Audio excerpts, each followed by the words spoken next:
Komponen biotik adalah komponen dalam ekosistem yang mengacu pada makhluk hidup yang ada di bumi. Berdasarkan tingkat organisasinya, komponen biotik dibedakan menjadi sebagai berikut. Pertama adalah individu. Individu yaitu sebuah satuan terkecil dari organisme. Contohnya adalah seekor kelinci, seorang manusia. Selanjutnya adalah populasi. Populasi adalah kumpulan individu yang hidup bersama pada waktu dan tempat yang sama. Jumlah populasi dapat berubah seiring waktu jika terdapat kelahiran atau imigrasi.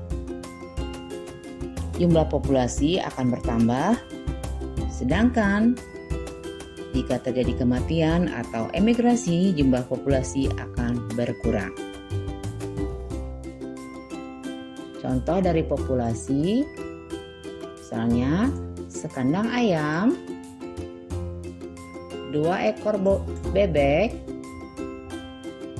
serumpun bambu, serta sekelompok singa gunung.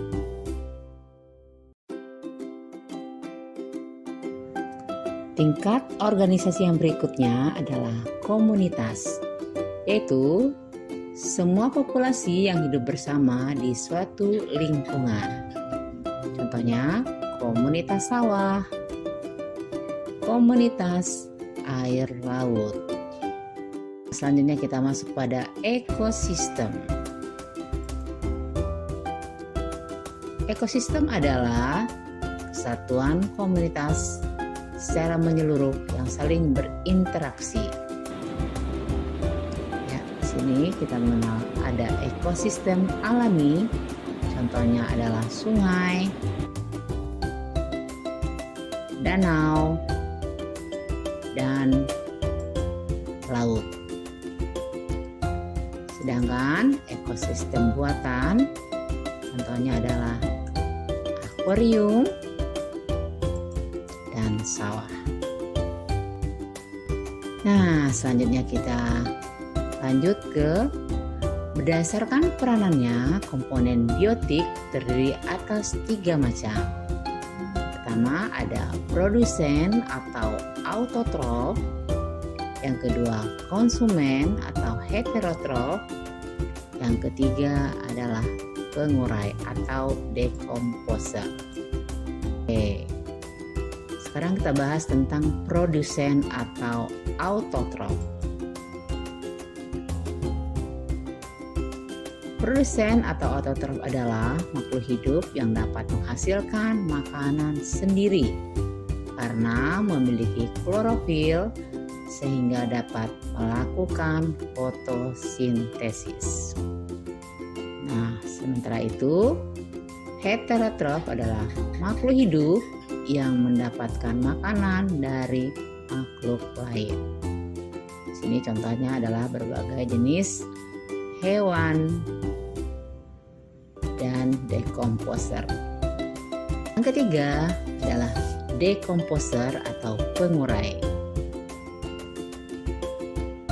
Yang termasuk dalam dekomposer itu adalah ada bakteri, cacing, dan jamur. Komponen biotik berdasarkan peranannya tadi ada tropik 1 yang berfungsi sebagai produsen. Nah, sekarang kita lihat komponen abiotik. Komponen abiotik adalah komponen fisik dan kimiawi yang dapat mempengaruhi ketahanan makhluk hidup di sebuah lingkungan ekosistem tertentu. Komponen ini diantaranya ada sinar matahari, suhu, air, udara, dan tanah. Bagi tumbuh-tumbuhan, matahari berperan dalam proses fotosintesis untuk membuat makanan.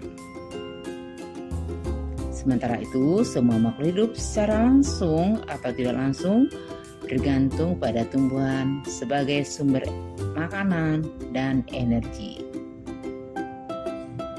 Dan untuk manusia dan hewan, sinar matahari berperan dalam pembentukan tulang. Yang kedua, komponen abiotiknya adalah suhu. Suhu mempengaruhi segala aktivitas makhluk hidup. Contohnya, beruang kutub memiliki rambut yang tebal, membantu menghangatkan tubuhnya. Kemudian lanjut ke komponen abiotik, selanjutnya adalah air. Air merupakan unsur yang sangat penting dalam kehidupan. Air berfungsi untuk memenuhi kebutuhan hidrasi tubuh,